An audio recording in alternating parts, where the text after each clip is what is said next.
Hey guys, welcome to another video, and on today's video we're going to be showing you how we roast a breadfruit in our toaster oven. Yes, and I'm going to start by weighing the breadfruit so you can get a general idea, so that when I tell you how long it took, it makes a lot of sense in terms of the weight and the time that it takes, because all of the breadfruits won't take the same time to roast. So checking on the scale, and this is a 2 pounder. Yes, 2 pounds and 10 ounces. All right, so the first thing I usually do is I have to make a slit in the bottom. Well, we usually make like an X in the bottom, in the lower part, like so. And just helps to, get the heat penetrated into the breadfruit easier. And then at the top where you have the stem, as you can see, there's a part of the stem still remaining on the breadfruit. We're going to cut that out, right, babe? Mm-hmm. And how do you do that? You want me to go cut stuff? Yeah, I'm trying, but I think it takes some muscles to get it out. All right, so hubby's gonna come and remove this. If there's something you want to do, just do it.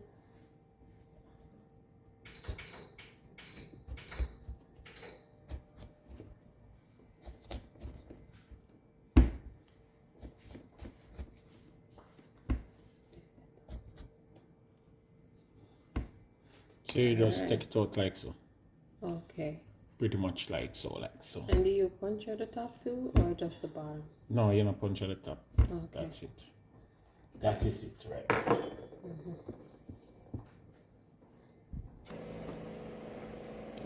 All right, guys. So now my toaster oven has been heated, and now we're gonna be taking the breadfruit over.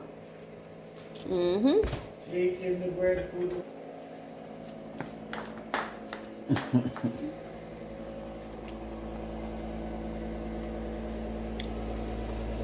Alright, so we're gonna put it in our toaster oven, and it's 350 degrees. You can't see it.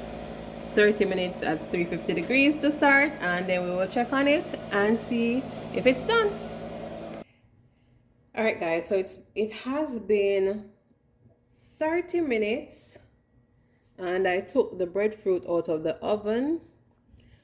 Just by looking, I can already tell that it might need more time, but I'm gonna do the ultimate test, which is to stop rolling, which is to stick a knife in the heart of the breadfruit and to see if it has stain in it. If it does have stain, then it means that it needs to go a little longer. So let's do that.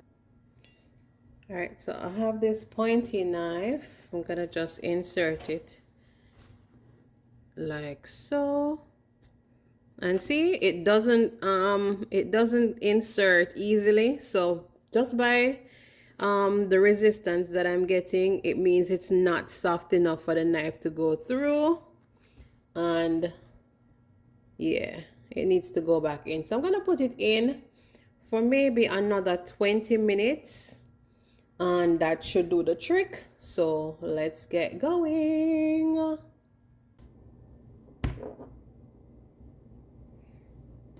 right, so I ended up putting it back for another 30 minutes. So in all, it's an hour that the breadfruit was baked for, roasted for our toaster oven for. So now I'm gonna go in and peel it.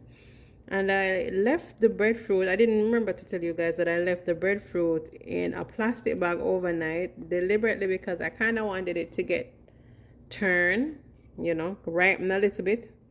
And apparently that it did, because it feels nice and turn. and it looks pretty yellowish.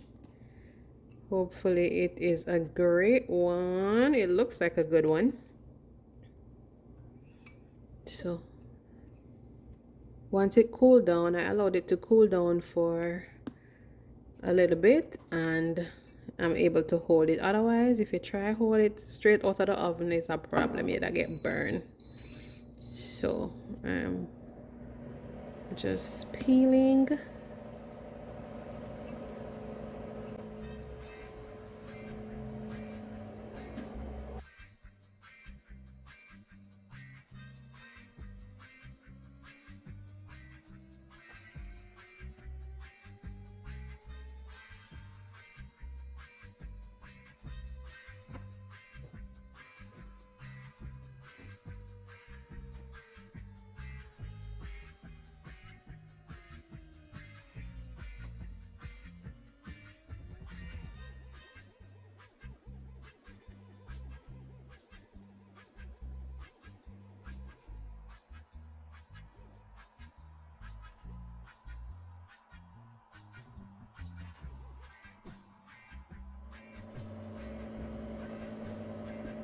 What I'm doing here is just removing the core, because core is not really edible. So once you remove that, then you can go ahead and clean up any blemishes that you see on it, and then go right into the slicing of the breadfruit.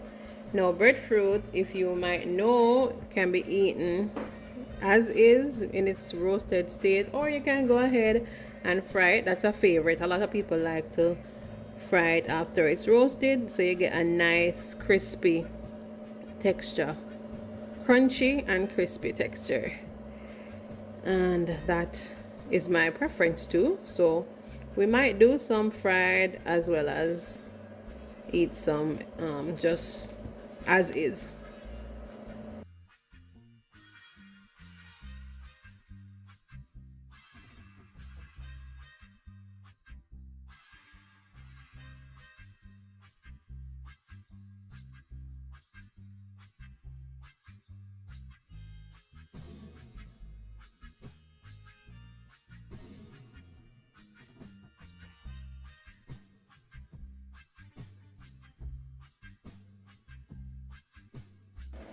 Alright guys, so this is it, and I'm gonna just put it in a container, put it in the fridge, and there you have it, the quick and easy way how you can, you know, have the experience of having roasted breadfruit.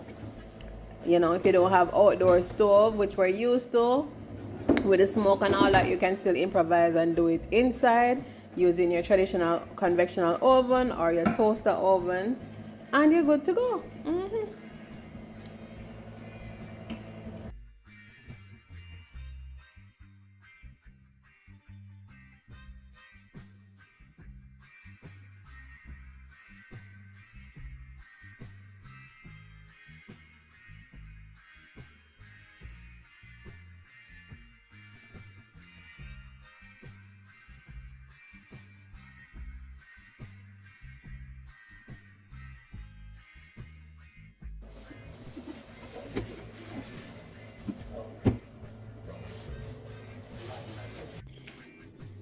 Guys, and you better believe it, you know, some wicked roast snapper we're making out to eat with the breadfruit. So the breadfruit turned out absolutely delicious, very soft, and have a sweetish kind of taste. You can't talk, come here eat.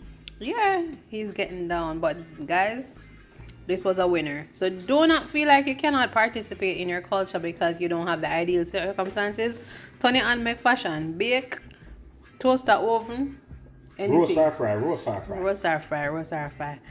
So, Yardie Belly TV. Remember, live and laugh, cook and eat. And bake breadfruit. Remember, me tell you. Peace. And there you have it, you guys. Our fried roasted breadfruit. Yes, we went ahead and fried up some of them for breakfast the next morning, and we served it up with some callaloo and some ackee and saltfish with a little bit of avocado on the side, aka pear. and this is how we do it. This is my personal favorite way to do it. It's a little bit maybe in some people's opinion a little bit overdone, but I promise you it's perfect, nice and golden brown. And yeah, roasted breadfruit done in our toaster oven, so I guess you can call it toasted breadfruit.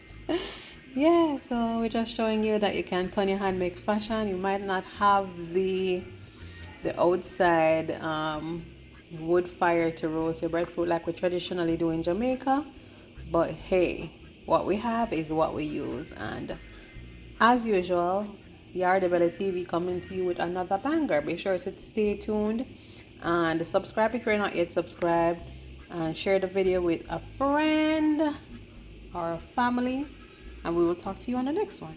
All right, bye.